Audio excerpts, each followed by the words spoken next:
WCTV.tv. Eyewitness News at 11 starts now. Swift reaction as Florida unveils a controversial plan to build golf courses and hotels at several state parks. More details as more protests are planned for Tuesday. Plus, there's an effort to save this house in front of the governor's mansion here in Tallahassee. I'm Cody Butler. Why the state says it wants to tear it down, coming up.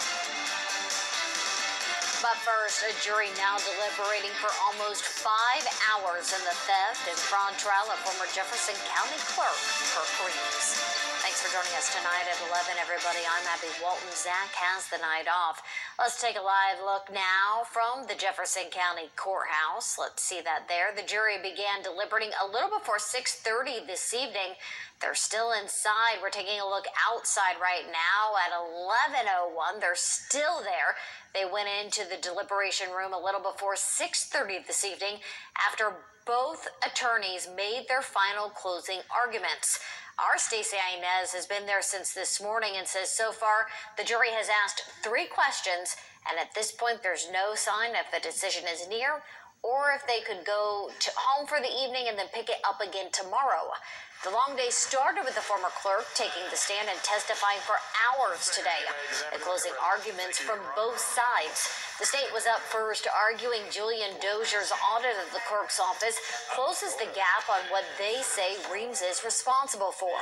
The state argued Reeves' handling of the money under the dual role of clerk and comptroller led to more theft happening in the clerk's office. The defense argued Reeves is not charged with overspending the budget, but charged with theft. They say he did not take any money or personally benefit from any of the money he spent.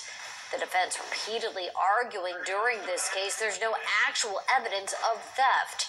They say Reeves was never included in the fraud scheme. There's no question that that went over a period of years, and that theft from the county has facilitated theft after theft after theft. The clerk's office is literally a rat's nest. Or when Kirk Reeves borrowed money back the year he did, there's no evidence that suggests Mr. Reeves knew where that money was coming from or that it was illegal. And Tyler McNeil said without a doubt, Kirk Reeves had no idea about what they were doing. The defense also making the arguments in closing that Betsy Barfield had a personal distaste for Reeves, and that drove her to scrutinize the clerk's office. Again, our Stacey Eyewitness is still in Jefferson County and will bring us the latest once she learns of a verdict. A woman is now charged in a deadly hit and run in Tallahassee. 23-year-old Jordan Riley was arrested overnight. She faces 3 felonies, including leaving the scene of a deadly crash. Arrest papers say on August 4th, Riley ran over Randall Allen at the intersection of West Pensacola Street and Ocala Road. Investigators say she ran the red light and was speeding when she hit him. Court documents also say she crashed into a fence near Orange Avenue and Wanish Way minutes earlier. Earlier this month, WCTV talked with Allen's family as they pleaded for the driver to come forward and be held accountable. They described Allen as a loving, caring person who was staying at the Kearney Center at the time of his death.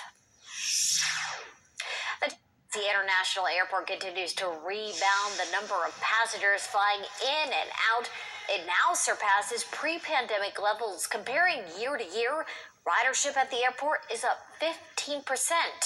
Officials say they're contacting airlines and giving them a sales pitch to join the Tallahassee market. The airport's aviation director says he's not discouraged by JetBlue leaving in the fall. His team is working to recruit new air carriers. Tallahassee Mayor John Daly points out the city did not give any kind of tax break to recruit JetBlue, and other carriers may view Tallahassee as an emerging market. Easy to fly out of Tallahassee. It's easy to get on the plane to get to your destination, and I think that counts for a lot. As a result, we're seeing the highest numbers that we've seen since before 2007. The aviation director teased a new airline announcement at last week's City Commission meeting, even though it wasn't officially on the agenda. He says he hopes to have more information for local lawmakers by next year. We've created an air service development team, so we have more people focused on the conversation. and the relationships that are required. So be assured, we continue to move the needle there. The mayor says TLH is on pace for 1 million passengers this calendar year, even though JetBlue will depart in late October. The mayor and aviation director say JetBlue's departure is a reflection on their internal business, not a reflection on the city of Tallahassee. All right, let's take a live look outside our Weatherstone cam over downtown Tallahassee as we enter into Tuesday.